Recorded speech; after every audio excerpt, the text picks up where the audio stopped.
If you looked at Koby's arc in One Piece without any context, you could easily mistake him for the protagonist of the story, but he isn't, and that's what makes him so fascinating. Koby's journey is one of the most human in the series. He struggles with the same fears and ambitions we all face. The challenge of daring to dream, the difficulty of pursuing that dream, and the courage required to walk away from a life you feel tied to. On the surface, he's timid and passive, but dig deeper and you'll see a story about self-doubt, courage, and the small choices it takes to reach your goal. This is the journey of Koby, the dreamer in all of us. Koby's story starts with a mistake. Bored in the wrong boat, thinking it's a fishing trip, he ends up a prisoner becoming a chore boy on a pirate ship. From a writing standpoint, Koby is a passive character, and his introduction in the anime reflects this. When the Alvida pirates raid a passenger ship, Koby's told to swing across, but he doesn't know how. He's just booted off and smashes face first into the ship. The simplicity of this first action perfectly conveys his character. He gets pushed around by life and just goes along with it. And this is when Luffy explodes into his life. Koby explains that he's trapped and too scared to leave. Luffy naturally calls him a wimp, not out of cruelty, but because he simply can't understand someone who doesn't chase their dreams. And that's where we see the first shift in Koby, because he does have a dream, he's just never thought about chasing it. When he asks Luffy why he sailed out to sea, Luffy answers like it's the most obvious thing in the world. I want to become the king of the pirates. And just imagine it, someone you've just met telling you, I'm going to be the best in the world at this thing. It sounds ridiculous, and Koby reacts like most people would. He doubts, he projects his own insecurities onto Luffy. But Luffy shuts it down, sharing his philosophy. It's not about whether I can, I'll do it because I wanna.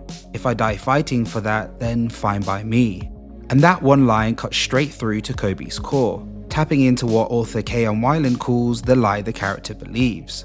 A storytelling device often used in shonen and especially in One Piece, where characters begin their journey trapped by a false belief. A belief that keeps them stuck in their current life and must be broken for both the character and the story to move forward. For Koby, the lie he tells himself is simple yet deeply relatable. People like me don't get to chase their dreams. But Luffy shatters this lie with a clear and powerful message. It's not about whether you can chase your dream, it's about whether you have the courage to pursue it. And look, I get it, in anime, telling someone your dream can come across as corny. But let's be real with ourselves. Saying your deepest dream out loud is terrifying, vulnerable, almost embarrassing. But for Luffy, it isn't. And it's that fearless resolve that sparks something in Koby. Together, he and Luffy take down the Alvida pirates, and for the first time in his life, Koby declares his dream out loud for the world to hear. And with that, he completes his first arc, leaving his old life behind and starting his journey in becoming a Marine. And this is where we can start talking about what Koby represents in the story, because honestly, he's us. How many of us have become passive in our own lives, ended up in a job or a life we never really chose? You blink and 2 years go by. And that's exactly where we meet Koby, someone trapped inside his own little bubble, too scared to leave, with a dream but held back by his own fear and self-doubt. And you have to think, Oda could have chosen any number of characters for Luffy to meet first on his journey, but he chose Koby. And I think one of the reasons for this is that he represents the readers of Shonen Jump, kids, teenagers, and young adults who might also feel stuck, unsure of themselves, or too scared to chase what they really want, giving Oda the perfect stage to show what Luffy truly embodies, a fearless belief in chasing your dreams.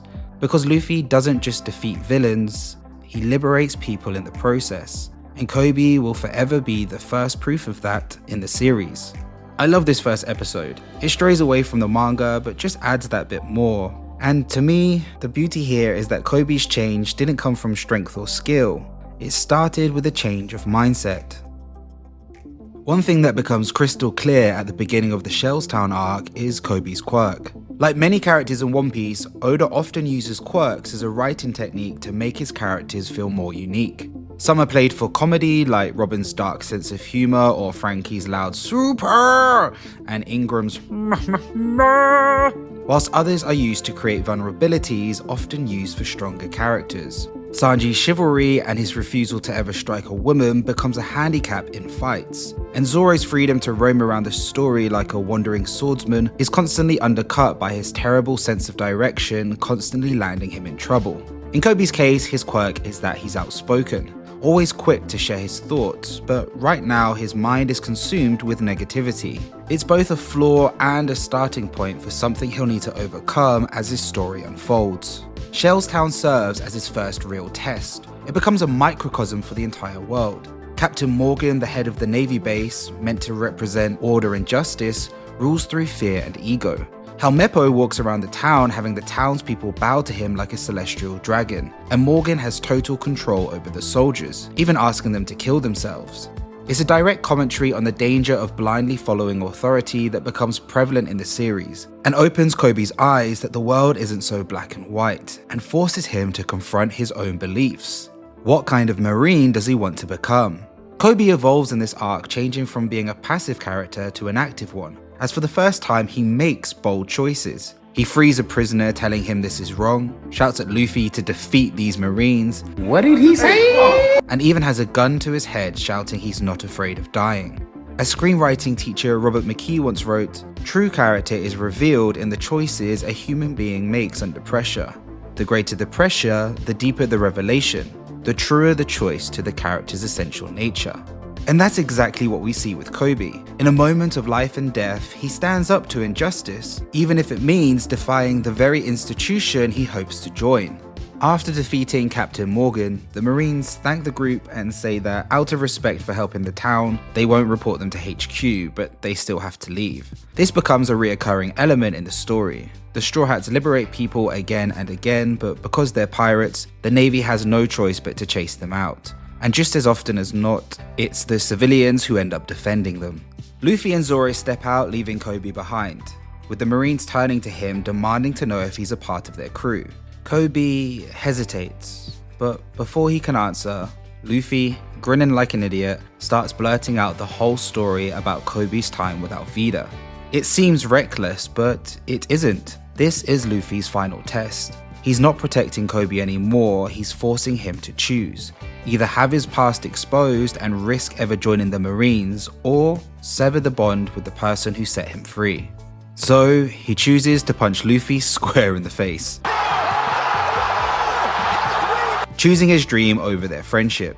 Luffy smiles proudly and then begins to beat the living shit out of Koby, with even Zoro having to step in to stop him. To everyone watching, it looks like they've cut ties, but as Luffy walks away, Koby understands he's just left him with the greatest parting gift of all, a new beginning. He steps forwards, declares his dream to the Marines, and for the first time in his life, they take him seriously due to his conviction and accept him into the Navy. Luffy leaves the port, liberating his first island, and Koby proudly salutes his friends off. And to his surprise, the other Marines salute alongside him as Luffy and Zoro sail off into the sunset. Like I said before, this arc really feels like a microcosm of the entire series, and knowing Oda's tendency to echo moments, I can't help but think we might see this panel again in the future. Perhaps when Luffy finally liberates the world, Koby, now a high-ranking officer, might again salute Luffy as he sails off with the entire new Marine Order saluting behind him. And whether or not that comes to pass, what makes Shellstown's story so powerful is how much it conveys in such a short amount of time. In just 5 chapters, Oda skillfully explores the theme of perception and delivers a clear message. You can't let the way people see you define who you are. Whether you're seen as a monster, a weakling, a hero, or a criminal, it's not the label that matters, but your actions. And this clearly informs Koby's beliefs moving forward, as he finally realizes he can be proactive in his own life and force change.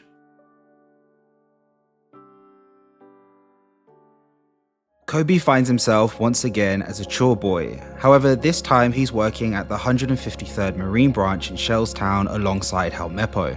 The work is dull, but Koby does it all with a smile on his face, because to him, this is his dream. Just being in a Marine base wearing the uniform, it's everything he once thought was impossible. And there's something quietly powerful in that. We love to imagine dreams as these dramatic turning points in our lives where everything changes, but no one really talks about how difficult it is just to start. That awkward invisible stage where you're doing boring work, making mistakes, and quietly wondering if this is what progress really looks like. And that's why I love this image of Koby, scrubbing clothes with genuine joy. It's a quiet reminder that beginnings should be small and messy, and just starting, even when it's tough, even when no one's watching, even when you're knee-deep in what feels like grunt work, that right there is living your dream. And honestly, I find this image inspiring for that. As Captain Morgan slashes a sleepy Garp and escapes taking Helmeppo hostage, the Marines panic, ready to fire, but Koby, without thinking, throws himself in the way. His quirk of always speaking his mind is now being used for good, learning that courage isn't overcoming fear, but taking action despite it. Koby's instincts to save Helmeppo cements the start of their friendship, and Garp takes them under his wing, either as troublemakers that go against orders, or maybe kids with real potential. Begging the question, is Garp punishing them for their insubordination, or is he watching over them like two little plants that need time and care to grow into something special? Then comes one of my favorite scenes in early One Piece. Koby and Helmeppo are in their dorm late at night. Helmeppo, wearing his adorable little nightcap, suddenly tells Koby he's quitting. He wants to go back to the life he had before. Koby tells him that if they become Navy officers, he can reclaim it, but Helmeppo pushes back. They can't run or slack off, and the only way to return to that life is to become someone important, and quickly. They clash again, Helmeppo chasing shortcuts and Koby believing in steady work. But then Helmeppo starts getting changed and throws a massive curveball. He says doing chores and waiting around won't get them anywhere, so he's going to start training at night. Koby's stunned. After a full day of chores, their bodies are wrecked, and he tries to talk him down, but Helmeppo's already made up his mind. And just like before, Koby's negative thoughts swarm him, telling him it's impossible, that their bodies can't handle it, and that the strain will kill them. But Helmeppo just shrugs and says, once you've decided to become that way, if you can die fighting for that, you should be happy, right? It clicks. They're the same words Luffy once said to him. Koby realizes he's fallen back into his old cowardice ways. That yes, he's been working steady, but he hasn't been fighting for his dream. Not really. And in that moment, he says the line that will come to define his entire character for the rest of the series. The issue isn't if we can do it or not, but if we have the will to do it. Damn kid. Helmeppo and Koby from that night on train together. Hard labor by day, brutal training by night. Pushing each other, daring each other to go further, and slowly they start to improve. That's what I love about their dynamic and this scene. Luffy inspired Koby, then Koby inspired Helmeppo, and now Helmeppo bounces back and inspires Koby in return. That's some real friendship right there, the kind where you push each other to be better, both inspiring each other with their dedication. And there's always something so motivating in anime when you watch people working hard to chase their dreams. Finally, Garp's test confirms Koby's transformation. As they strip their chore boy uniforms, choosing loyalty and courage over comfort, he demonstrates that willpower is the truest measure of potential. It's interesting when researching this front cover as they turned it into 2 episodes, 68 and 69. Because a lot of this episode could be considered filler, which is usually negatively spoken about, but here I think it's used so beautifully when you compare it to the original cover story.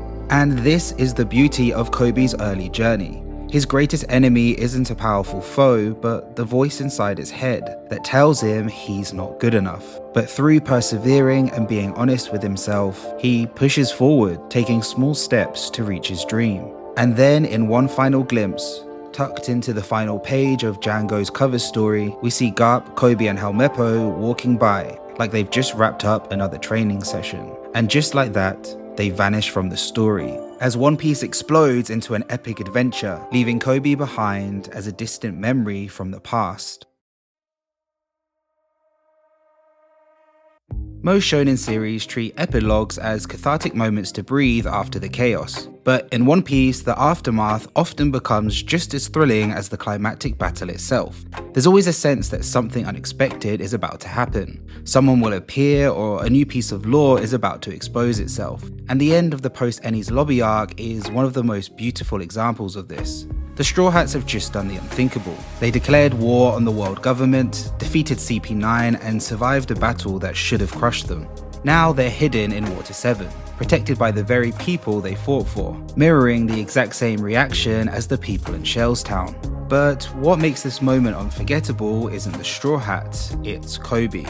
When he reappears, the first thing you notice isn't what he says, it's what he's become. He's stronger, leaner, more confident, an unmistakable reflection of someone chasing a dream relentlessly.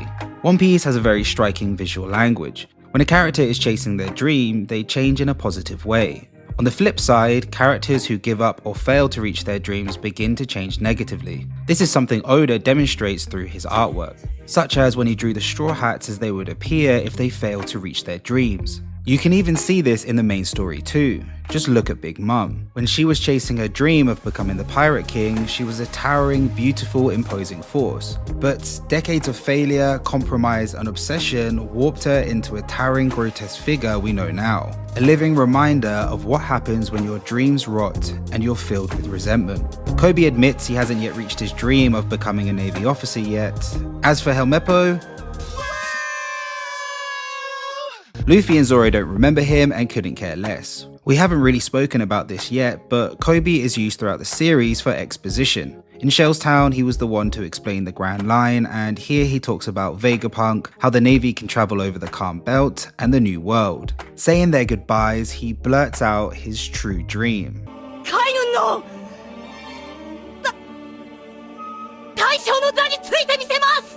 The words burst out of him, almost too heavy to carry. But Luffy doesn't laugh or even doubt him. If you're gonna fight me in the New World, Luffy says, you have to become a Navy Admiral.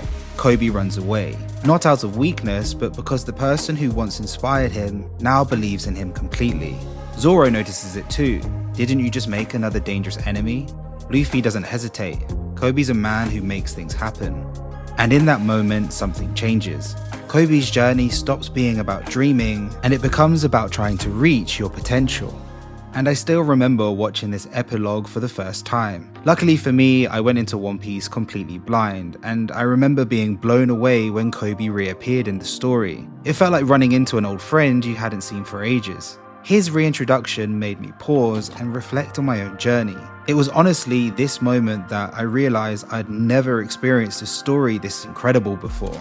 That this was, without a doubt, my favorite story of all time. And I wanted to take this moment to ask you, what was the moment in One Piece when you realized this anime was something special?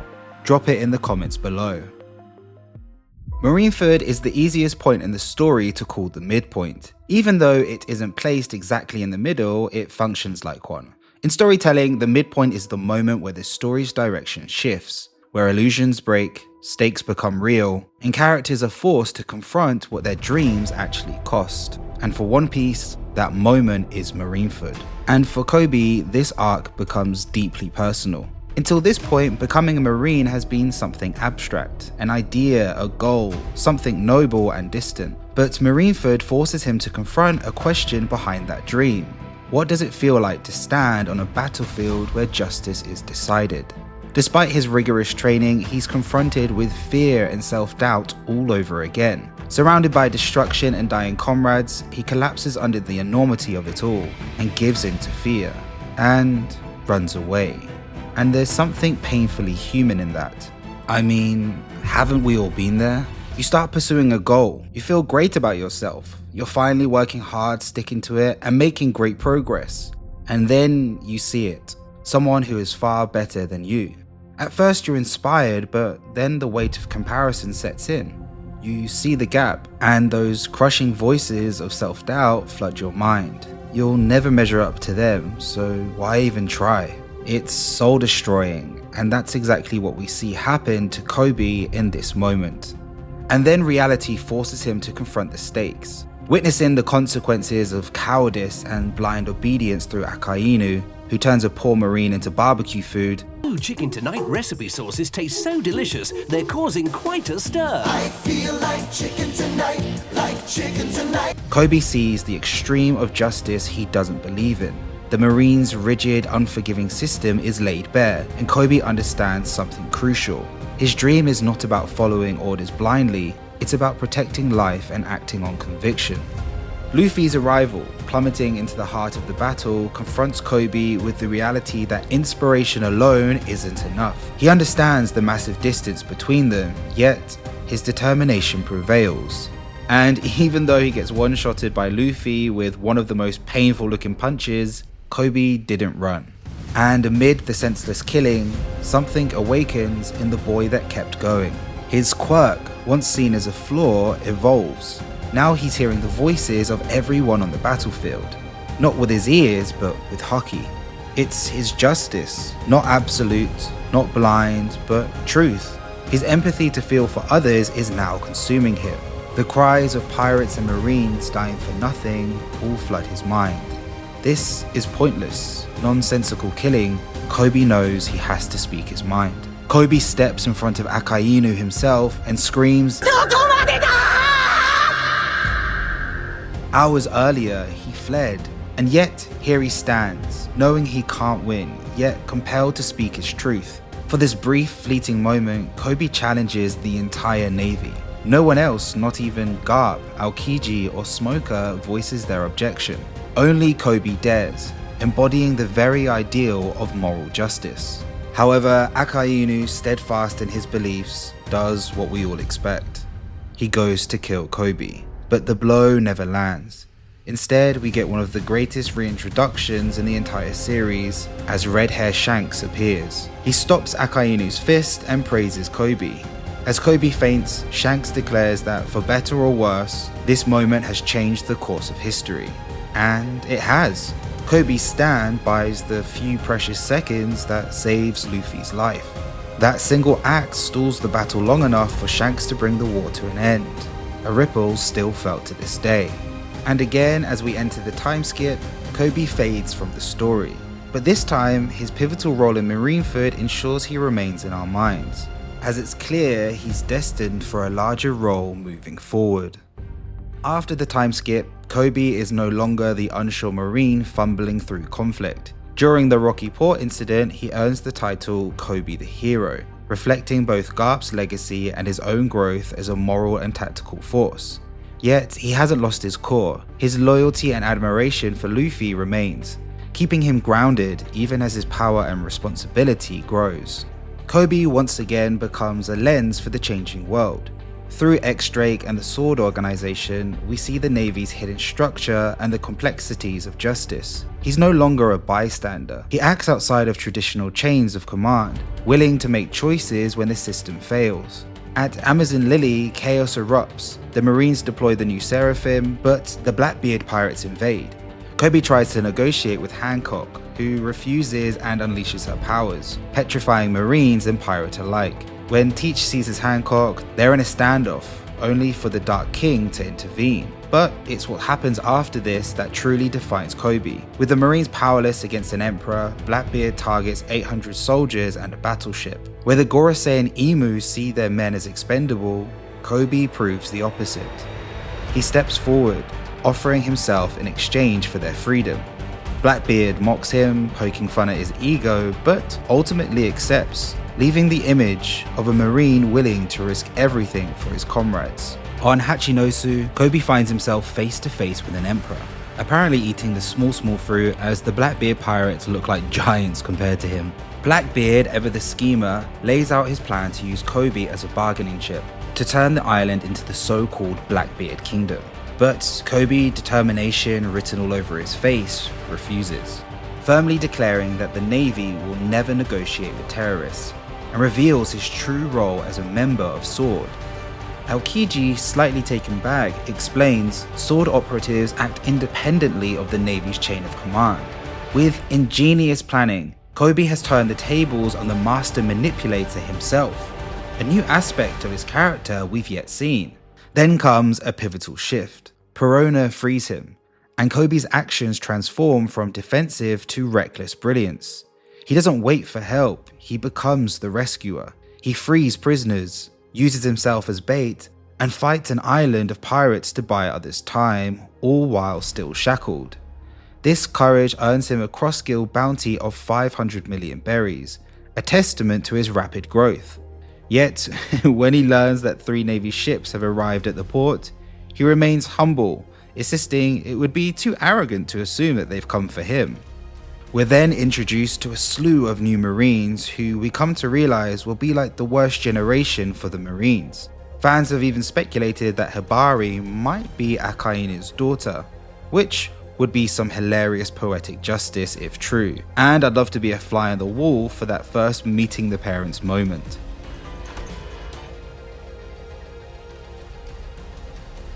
And then the dog arrives, one of the last monsters of the old generation, Vice Admiral Garp. True to family form, he makes a flashy entrance, flying in on his ship and screaming, "Koby! Koby's voice breaks through. "I'm not worthy enough to be saved." Garp, of course, doesn't listen. He bellows to everyone that they don't understand who they've kidnapped. Koby is the future of the Marines. His words bring Koby to tears. Then, with a display of unimaginable power, Garp unleashes Galaxy Impact, a punch that tears through the island like an atomic bomb. It's an inspiring glimpse of his raw strength, the full measure of his prowess revealed for the first time in the series. And just as it seems all is saved, Hibari is frozen by Aokiji, Garp's former student. This is someone who once looked up to Garp and learned a lot from him, yet has chosen his own path and ultimately sided with pirates, something Garp can't let slide. Aokiji says, "Oi, oi, oi, you always did like to say whatever was on your mind." And it was this comment that made me realize that even though Garp and Koby's personalities are different, it's this trait they both share, always instinctively expressing their thoughts openly, and begs the question, was this what Garp saw in Koby all those chapters ago? But as the fight continues, Koby's empathy to always save others draws him into a trap. Exactly the kind of weakness I mentioned earlier where characters' quirks are turned against them. A woman appears to be fleeing from pirates only for it to be revealed that she is a pirate herself. At the same time, an invisible swordsman hurtles towards Koby, but Garp lunges in to protect him, pierced through the stomach by Shiru's blade.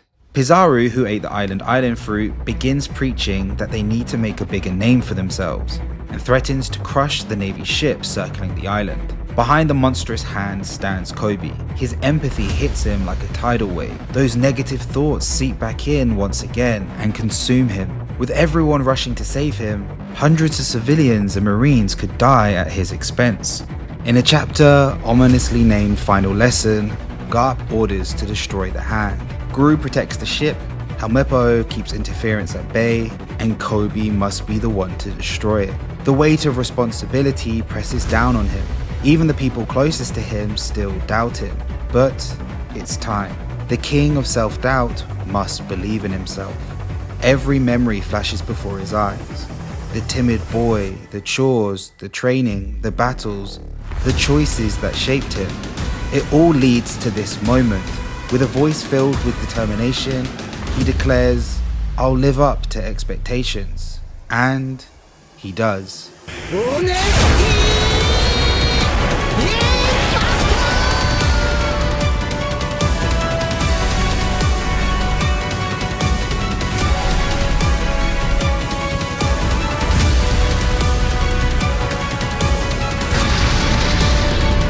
Koby destroys the massive hand, stunning allies and enemies alike, embodying self-belief in action. True to form, he collapses immediately afterwards. Garp, the only one who knew Koby could do it, confirms the lesson. He joined the Navy to protect lives, and now he has to become the future. By the time we see Koby again in the Egghead Island arc, he's recovering, surrounded by his comrades, and clearly emerging as their leader. When Vegapunk's broadcast shakes the world, Koby declares, "I have to stop you from achieving your dream." In that moment, he begins to embody what fans have long predicted, that he'll become the Garp to Luffy's Roger, a Marine destined to shape history alongside the future Pirate King, and the person that set him on his journey. Then in chapter 1121, in this now famous double spread, Koby shares the chessboard with all the major players in the world, with many to believe that each panel mirrors future clashes, maybe foreshadowing that Koby could be the one to take down Emu. the head of the world government and lead in a new generation of Marines. And that's the thing about Koby's journey. It's the classic positive change arc. Like they say in screenwriting, the hero's reward isn't the treasure they get, it's the person they become. And Koby, he's gone from the boy who couldn't even speak his dream out loud to a man who punches through an island. That's some main character energy there, and I can't wait to see where Koby will go next. But until that time comes, as we march into the final saga of One Piece, we'll have to wait for the series to end for a part 2. And I just wanted to say, we all love the lore and theories of One Piece, but I also appreciate just as much the messages Oda expresses through his characters on how to live a positive life.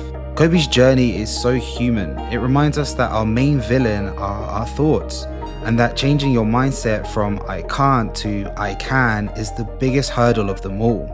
So if you, watching this video right now, have a dream you've been too scared to chase, whether it's being a singer, an actor, a mangaka, a writer, or a YouTuber, just know this: any job that leaves you exposed and vulnerable is always going to feel scary. But it's the small, messy, imperfect steps you take that actually move you forward. And as someone that felt all of those feelings when making this channel, I can say the more you do it, the less intimidating it feels. Though my anxiety will never leave. And the more I've done it, the more relaxed I've been in making mistakes. And to practice what I preach, here is just a normal clip of me editing my recordings for this video. When Koby reappeared in the story, it felt like running into an old friend you hadn't seen for ages. It felt like running into an old friend you hadn't seen for ages. It felt like running into an old friend you hadn't seen for ages. It felt like running into an old friend you hadn't seen for ages. His reintroduction made me pause. Thanks for watching. Let me know in the comments below which characters you'd like me to cover next. I respond to every comment because I'm still a tiny channel, so don't be shy if you want to say anything. And with all that said, everyone, I'll catch you on the next one.